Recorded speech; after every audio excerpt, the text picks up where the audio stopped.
पारनेर विधानसभा मतदारसंघातील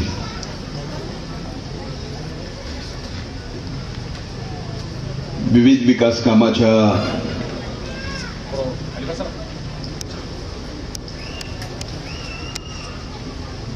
भूमिपूजन आणि लोकार्पण सोहळ्याच्या कार्यक्रमाला उपस्थित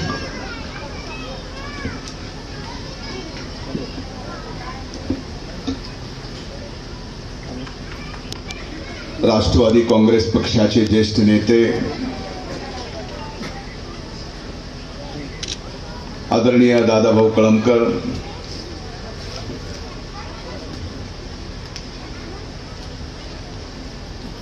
ज्यांच्या अथक प्रयत्नातून ही विकास कामे होत आहेत,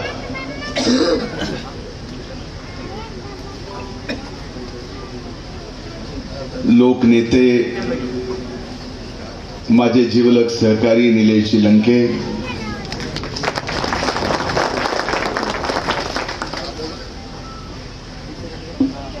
व्यासपीठावर उपस्थित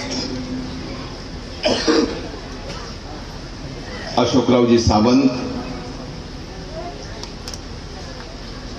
बाबाजी तरटे, उद्धवरावजी दुसुंगे, सुदामरावजी पवार, बापू शिर्के,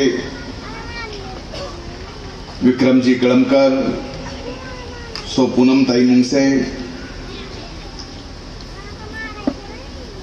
सो सुनंदाताई तुरपते, व्यासपीठावर उपस्थित सो राजश्रीताई, थोरातताई, दादा शिंदे,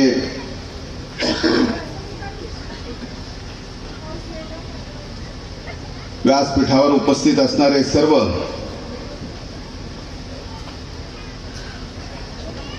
या मतदारसंघातील आणि या अहमदनगर जिल्ह्यातील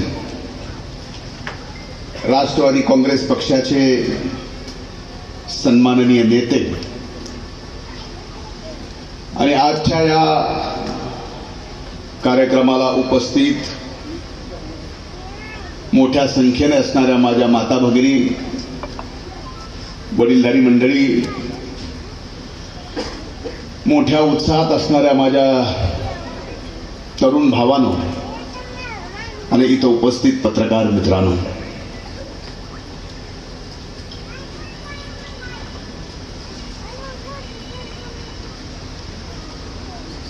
नेत्याच्या प्रवेशानंतर पारनेरला यायची माझी पहिलीच वेळ आहे.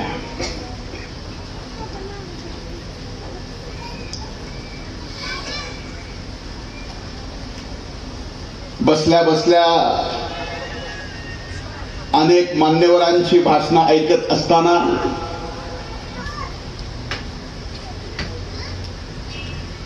लोकनेत्याचा तो प्रवेशाचा दिवस मला आठवला.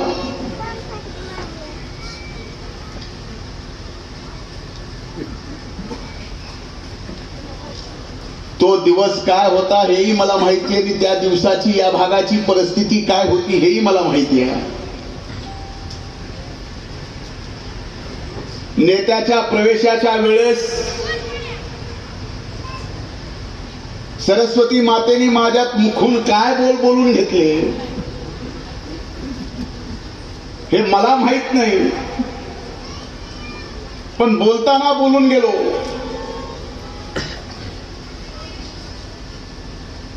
की पारनेरला काय पाहिजे तर पाणी पाहिजे आणि संस्कृत मध्ये पाण्याला नीर असं म्हणतात, ते निलेश पाहिजे. आज 2 वर्षांनी परत येतोय.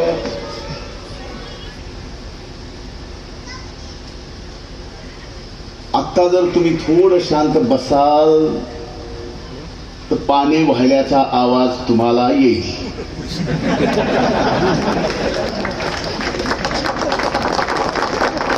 पाणी वाहल्याचा म्हणजे कशाचा? नेत्याचा. मी म्हणत नाही मी काय बोललो, तुमच्या भाग्यात ते होतं,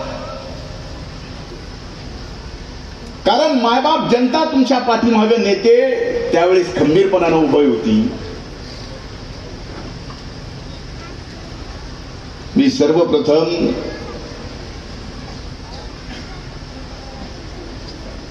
निलेश लंके साहेबांना निवडून दिल्यानंतर आपल्या सर्वांच्या दर्शनासाठी येतोय. पहिल्यांदा मी आपल्या सर्वांचे हात जोडून आभार मानतो की तुम्ही निलेश लंकेंना आमदार म्हणून विधिमंडळात पाठवलं. आज बापूंची जयंती आहे, शास्त्रीजींची जयंती आहे.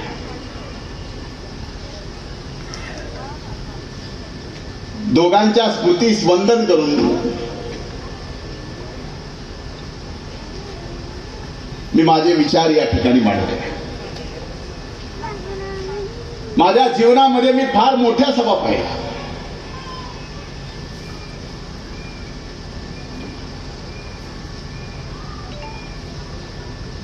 आज आपल्याला वाटत असेल की मी बोलतोय 4 लोक जमा होते. एक दिवस मी सुद्धा माझा असा पाहिला की मी एकटाच बोलणारा होतो आणि ज्याचं माईक होतं तो माझा ऐकत होता.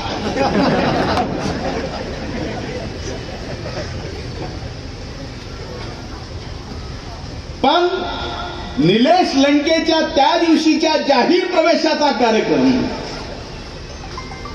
ती उत्स्फूर्त गर्दी, कुठलंही साधन न देता, आणि एवढंच नाही तर त्याच व्यासपीठावरती निवडणुकीला येणाऱ्या खर्चाच्या बाबतीत पारनेर मधल्या मायबाप जनतेने चेक सुद्धा आणून द्यायचा. लंके साहेब याच्यासारखं दुसरं कुठलंच भाग्य नाही. एवढे भाग्यवान तुम्ही.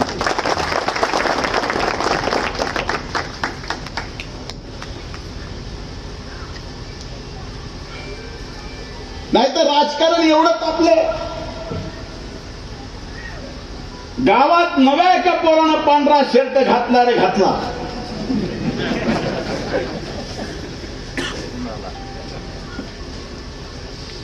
दहा पावलं सुद्धा त्याला नीट चलू देत नाही.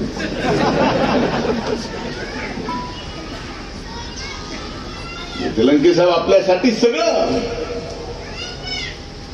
आणि इथंच नाही, या भागातला माणूस ज्यांना निलेश लंके काय आहे, तो मुंबईमध्ये जरी असला तरी त्यांनी सुद्धा इथं येऊन लंके साहेबाचा प्रचार तर केलाच, पण लंके साहेबांच्या निवडणुकीत मदत सुद्धा केली. असलं भाग्य तुमचं माझं सारखंच आहे. फरक एवढंच आहे की माझ्या नावात जरा दम जास्त आहे. नाही तर तुम्हाला जेवढा संघर्ष उजावा लागला त्याच्यापेक्षा जास्त मी केला.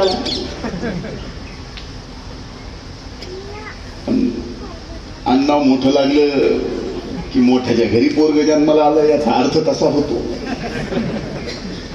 तुमच्या जीवनामध्ये सुद्धा जी 2 नावं तुम्हाला आदराची आहेत, तशीच माझ्या जीवनामध्ये सुद्धा मला 2 नावं आदराची आहेत. एक मी ज्यांना अण्णा म्हणायचो ते माझे वडील, आणि एक ज्यांना मी आप्पा म्हणायचो जे स्वर्गीय मुंडे साहेब. तुमच्या वडिलांना तुम्ही आप्पा म्हणतात. आणि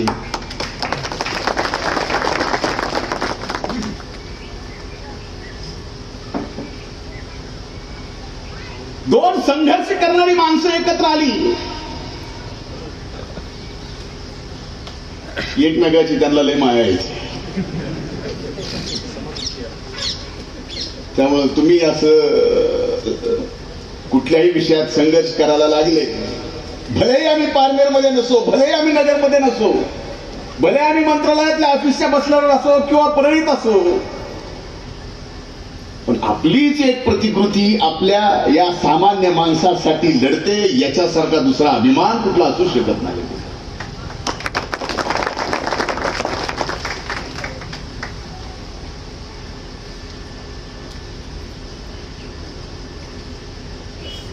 ठरवलं आता कुणीही भाई साहेब म्हणायचं नाही, नेते म्हणायचं.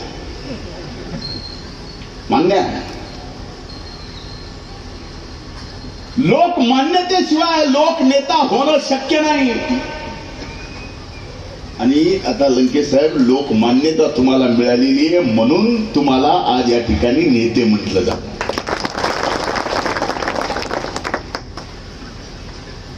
मी कधी कधी विचार करतो,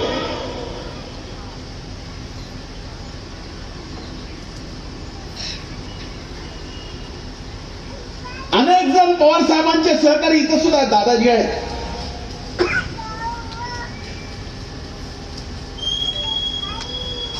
अनेक जणांनी 55 वर्ष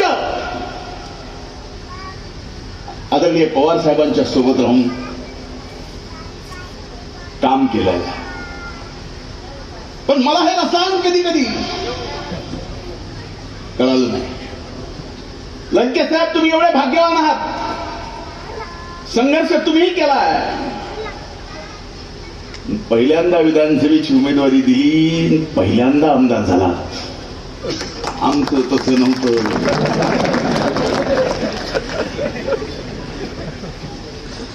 आम्ही 2014च्या निवडणुकीला आम्हाला उमेदवारी दिली, आम्ही सपशेल पडलो. पण ह्या पडेल माणसाला निवडणुकीचा निकाल लागल्या लागल्या काय पाहिलं माझ्यात मला माहित नाही. आदरणीय पवार साहेबांनी आणि दादांनी विधान परिषदेच्या मोठ्या सभागृहाच्या विरोधी पक्षनेते म्हणून जबाबदारी दिली. कधी कधी असं वाटतं की घरातल्या माणसाला जर आपण कळालं नसेल आणि ते जर आदरणीय पवार साहेबांना कळालं असेल की आपल्यात काय आहे म्हणून तर या ठिकाणी विरोधी पक्षनेते पदाची जबाबदारी दिली.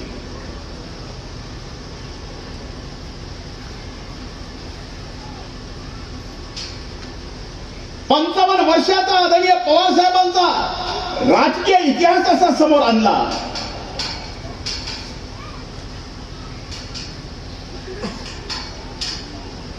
माझ्या तर समोर पूर्णपणाने छत्रपती शिवाजी महाराजांचं जे स्वराज्य आहे, छत्रपती शिवाजी महाराजांना जे अभिप्रेत असणार काम एखाद्या व्यक्तीनं करावं ते काम आदरणीय पवार साहेबांनी 55 वर्षात केलं. 18 पगड जातीतल्या धर्मातल्या माणसाला सोबत घेऊन माय माऊलीला 50% सन्मान देऊन आता चाललंय मराठा आरक्षण, ओबीसी आरक्षण. मराठा आरक्षण मिळालं नाही तर राष्ट्रवादी काँग्रेस मत मिळालं नाही म्हणते, ओबीसी मिळालं नाही आता जे गेलं ते राष्ट्रवादी मुळे गेलं म्हणते. मला कधी कधी लक्षात येत नाही, तुम्ही कोर्ट कचेऱ्या तुम्ही बघितलं असेल, इथं तर कुणी अशिक्षित नाही.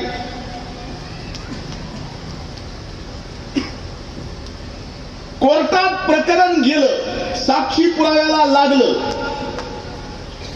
ते साक्षी पुराव्याचे दिवस महत्वाचे का निकालाचा दिवस महत्वाचा?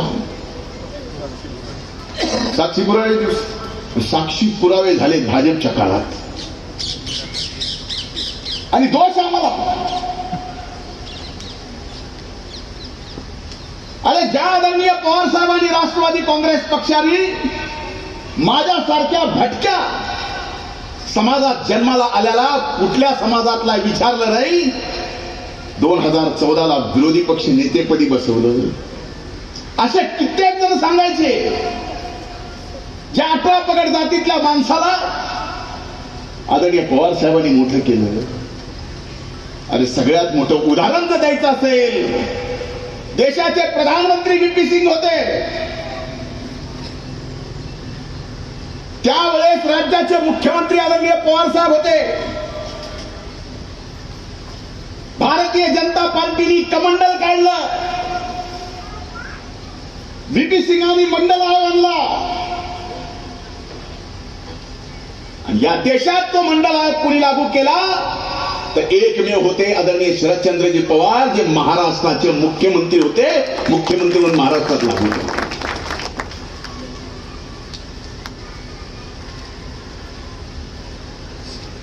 आता ह्या जातीपातीच्या आरक्षणाच्या विषयावर असे काय तुटून पडली आहे की बघायचं काम नाही.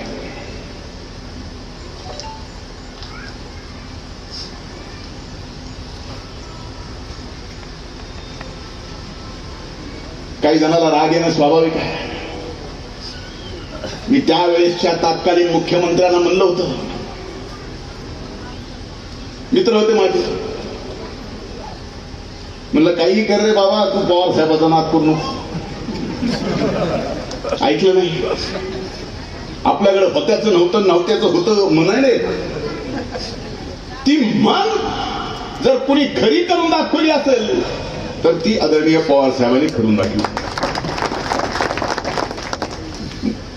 निकाल लागला, आमदार झाल्याचा आनंद होता.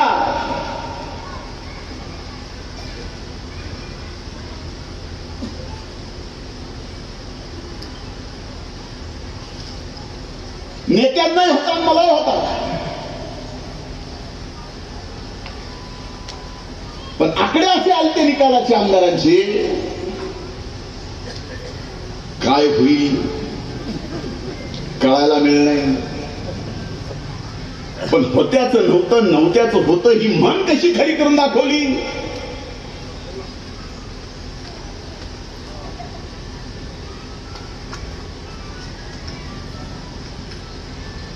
चौऱ्याहत्तर आमदाराचे मुख्यमंत्री म्हणून बसवले.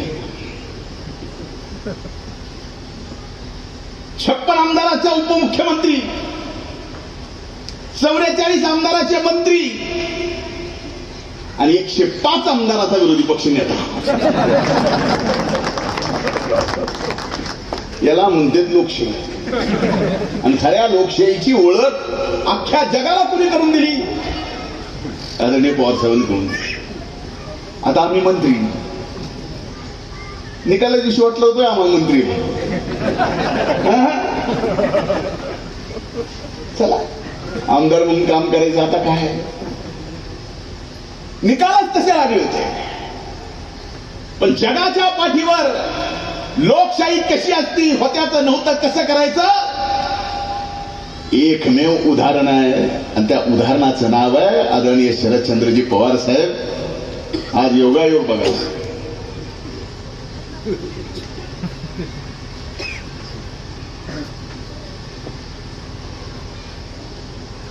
पंचवीस वर्षात एखादा वारी करणारा असतो ना विठ्ठलाची, 25 वर्षात नाही करता, नेहमी नाही. तशा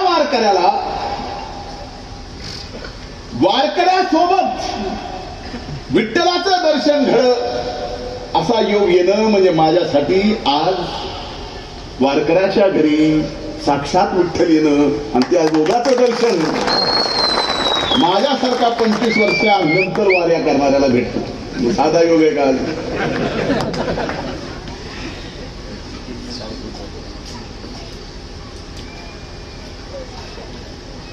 एक गोष्ट कमालीची, अद्भुत शक्ती नेत्याच्या मागे. कोविडची पहिली लाट आली, हजारो संसर्ग झालेला तुम्ही मदत केली. कोविडची दुसरी लाट आली, दुसऱ्या लाटेत तर तुम्ही पेशंट सोबतच होता. तिसरी लाट आणखीन काय आली नाही का येऊन गेली कळालं नाही. पण पहिल्या लाटेतही मला कोविड झाला. इथं दोनदा झालेला कुणी नसेल, मुलगी आहे. दोन्ही लाट, दोन्हीही लाटेतली मी माणुसकी पाहिली. माणूस खरं का नाही, ही माणुसकी होती, ही माणुसकी नव्हती. त्या कोविडच्या संसर्गाने आपल्यातली माणुसकी पहिल्यांदा मारली. कोविडच्या संसर्गाने माणूस नंतर मेला. अशी अनेक उदाहरणं आहेत. 25 वर्ष नेते साहेब मी ज्यावेळेस फिरेल त्यावेळेस 5-25 जण माझ्यासोबत असायचे. कधी मी ज्या दिवशी शेवटी मला अँब्युलन्स आली त्या दिवशी एकटाच अँब्युलन्स मध्ये बसायला कोणी नव्हतं. पहिल्या लाटेतली माणुसकी गेलेली सुद्धा मी पाहिले. तशा माणुसकी गेलेल्या काळात सुद्धा लंके साहेब तुम्ही इथं माणुसकी दाखवली. याला माणूस नाही म्हणायचं, ते साधं काम नाही. तुम्ही जेवढं काम केलं तेवढं आम्ही केलं.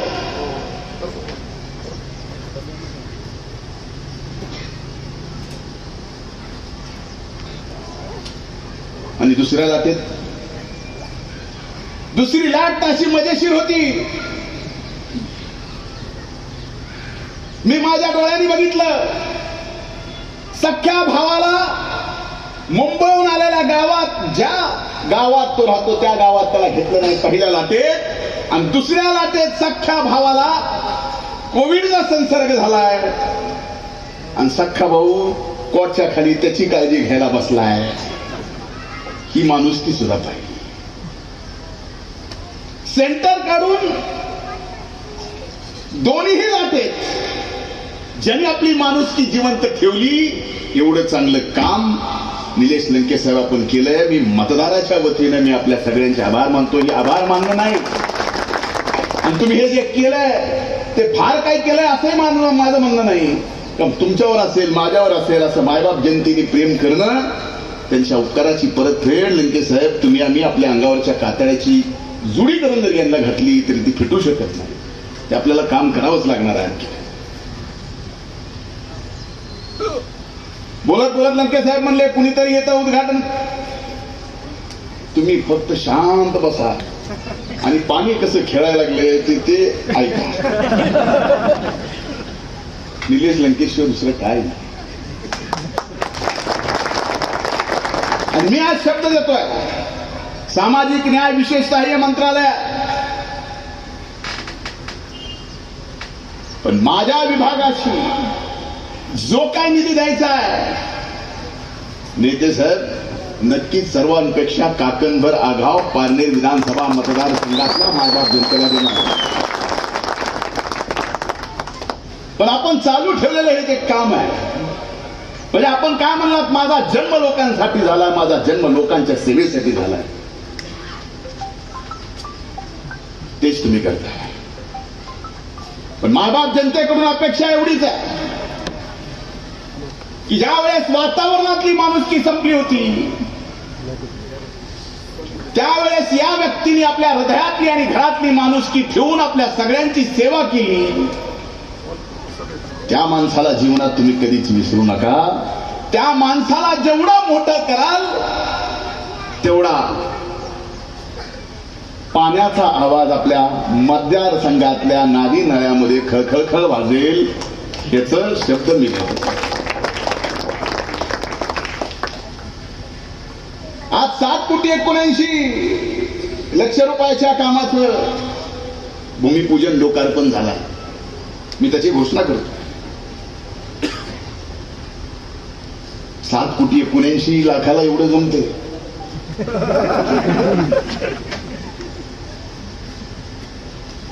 आणि खरं दादा म्हणल्याप्रमाणे या मतदारसंघाची विकासाची भूक फार मोठी आहे. मधल्या काळात या भागात विकास झाला नाही. या भागातला प्रत्येक घरातला एक माणूस मुंबई पुण्याला कामाला गेला. जर चुकीचं असेल तर मला खरं कळलं. मुंबई पुण्याला काम केलं, वाटेल ते काम केलं. गावाकडची दुष्काळातली गरिबी त्यांनी भागवली आणि स्वतःचं जीवनही तिथं व्यतीत केलं. ही परिस्थिती पारनेर विधानसभा मतदारसंघातली मागल्या काळात होती.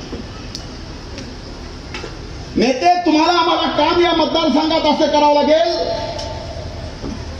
की पुन्हा म्हणून पोटाची कळगी भरायला या पारनेरच्या मातीतला कुठलाही आमचा तरुण भाऊ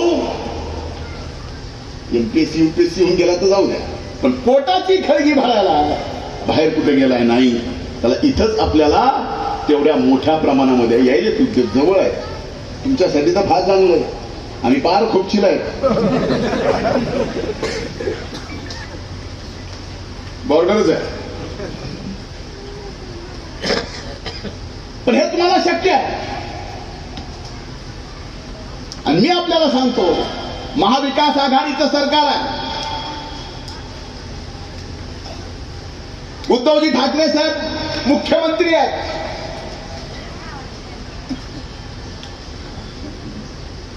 दादा उपमुख्यमंत्री आहेत. तुमच्यावर दादाचा किती जीव आहे हे मी इथं सांगायची गरज नाही, आणि तुमचा किती आहे हे मला प्रवेशाच्या दिवशी कळालं. खरे का नाही? पुन्हा मंत्र्याला काहीतरी खोटं. ह्यांचा किती बघितलं ना, जमतच नाही मला. आम्ही पाया पडतात लंकेसर, आम्ही आहे तो जमतच नाही. शेवटी फोनवर बोलणं झाल्यावर त्या सभेला सुरुवात झाली. बरोबर आहे का? असं का?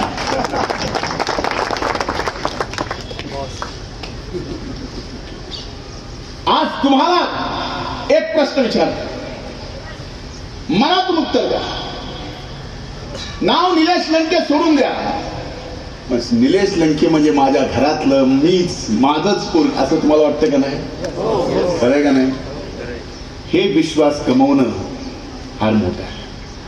पण ज्या वेळेस तुमच्या मनामध्ये हा विश्वास आला, तो विश्वास कायम ठेवणं ही आता आमची जबाबदारी आहे. आणि तो विश्वास जर आम्ही कायम ठेवला तर मी आपल्याला सांगतो की आज ओळीनं जी काही महाराष्ट्रातली मोठी मोठी नावं आपण घेतली काही जणांनी भाषण करायच्या अगोदर, पुढच्या 25 वर्षानंतर या नेत्याचं सुद्धा हा महाराष्ट्र ओळीत नाव घेईल. त्याच्यासाठी विश्वास कायम ठेवावा लागतो, धरसोड जमत नाही म्हणून सांगितलं, बाकी काय नाही. 25 वर्ष लय होते, 5 वर्ष शाहीर बोलले. बरोबर साहेब. म्हणून हात जोडून कळकळीची विनंती आहे. एकीकडे महाविकास आघाडीचं सरकार आलं, कोविडचा संसर्ग चालू झाला. कोविडच्या संसर्गामुळं जगभराचं आर्थिक सगळं बिघडलं, आपल्या खिशातलं बिघडलंय, त्यामुळे सरकारचं बिघडलं. मग स्वाभाविक 3-4 वर्षापूर्वी किंवा 2 वर्षापूर्वी राज्याची जी तिजोरी होती आणि त्या तिजोरीमध्ये जे येणारा पैसा होता ते स्वाभाविक मधल्या काळात आपले 8-10 महिने लॉकडाऊन मध्ये गेल्यामुळं ते शक्य नाही. तरी सुद्धा महाविकास आघाडीचं सरकार कुठंही कमी पडलं नाही. कोकणात 2दा अडचण आली, त्यावेळेसही कमी पडलं नाही. सरकार आल्या आल्या कर्जमाफी केली, कमी पडलं नाही. आज मराठवाड्यामध्ये ओला, अतिवृष्टीनं आणि पुरानं शेतकरी परेशान आहे. मराठवाड्याच्या मातीला लागून ही माती आहे. आपल्या इकडे जरी पावसानं एवढं नुकसान केलं नसलं तर तुमच्या शेजारी पावसानं फार मोठं नुकसान केलंय. त्या शेतकऱ्याला मदत करायला सुद्धा हे महाविकास आघाडीचं सरकार कमी पडणार नाही, हे आजच्या सभेच्या माध्यमातून सांगतो.